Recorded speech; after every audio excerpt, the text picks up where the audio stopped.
అయితే ఉన్నది. సో ఇటీవల చూస్తూ ఉన్నాం మావోయిస్టులని అంతమొందించడమే లక్ష్యంగా ఉన్నటువంటి అడవులను పూర్తి స్థాయిలో జల్లెడ పడతా ఉన్నారు.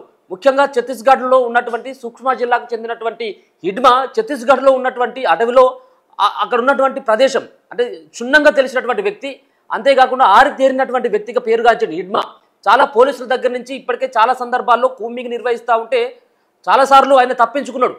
అంటే అడవిలో పూర్తి అనువాను తెలిసినటువంటి వ్యక్తిగా హిడ్మాకు పేరుంది. కొన్నిసార్లు హిడ్మా సైతం కూడా పోలీసులకు సవాల్ విసిరుడు, ఆయన పట్టుకున్నటువంటి సాహసం ఎవరు కూడా చేయలేరు అనేది. కానీ ఈరోజు జరిగినటువంటి కుంబింగ్లో ఎందుకంటే అత్యాధునికమైనటువంటి టెక్నాలజీతోటి కుంబింగ్ నిర్వహిస్తూ ఉన్నారు.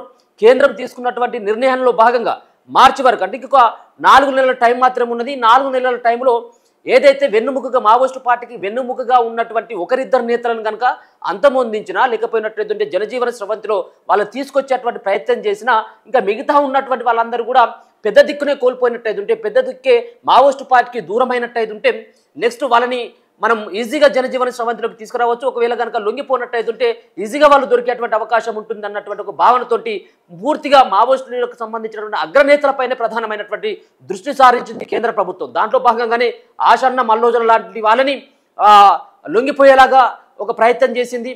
అంతేకాకుండా నమ్మాల కేశవరావు వాళ్ళని ఎన్కౌంటర్ చేసి చంపింది. అలాగే రామచందర్ రెడ్డి, సత్యనారాయణ రెడ్డికి సంబంధించినటువంటి కేంద్ర కమిటీలో ఉన్నటువంటి కీలకమైనటువంటి అగ్రనేతలను సైతం కూడా మట్టు పెట్టడం జరిగింది. సో దాంట్లో భాగంగా పూర్తిగా మావోయిస్టు పార్టీలో ఉన్నటువంటి కీలకమైనటువంటి నేతలు అగ్రనేతలపైనే ప్రధానమైనటువంటి దృష్టి సారించడం జరిగింది కేంద్ర బలగాలు అండ్ కేంద్ర ప్రభుత్వం. సో ఈరోజు జరిగినటువంటి మావోయిస్టు పార్టీకి సంబంధించినటువంటి హిడ్మా లేనటువంటి లోటు ఇక మావోయిస్టు పార్టీగా ఎప్పుడు కూడా పూడ్చుకోలేదని చెప్పేసి మనకైతే స్పష్టంగా అర్థమవుతా ఉన్నది.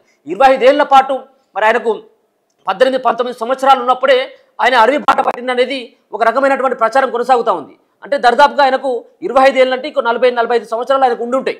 సో అప్పటి నుంచి ఎందుకంటే సూక్ష్మ జిల్లా ఆ అటవీ ప్రాంతంలోనే ఛత్తీస్గఢ్ అడవి ప్రాంతంలోనే ఆయన పుట్టి పెరగడం జరిగింది కాబట్టి అక్కడ ఉన్నటువంటి అన్నిటి పట్ల కూడా అవగాహన ఉంటుందనేది తెలుస్తూ ఉన్నది. సో మొత్తానికైతే హిడ్మా సంబంధించిన స్వస్థలం ఛత్తీస్గఢ్ సంబంధించినటువంటి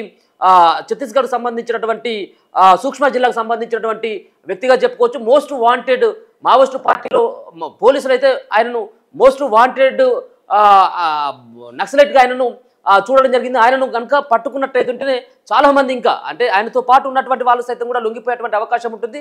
రెండు సంబంధించినటువంటి టీములు ప్రత్యేకంగా తిరుపతికి సంబంధించినటువంటి ఆ టీంతో పాటు హిడ్మాకు సంబంధించినటువంటి టీం సైతం కూడా కీలకంగా మారిపోయింది మావోయిస్టు పార్టీలో. ఇప్పుడైతే ఇక హిడ్మా చనిపోయిన తర్వాత హిడ్మా టీంలో ఉన్నటువంటి వాళ్ళందరూ కూడా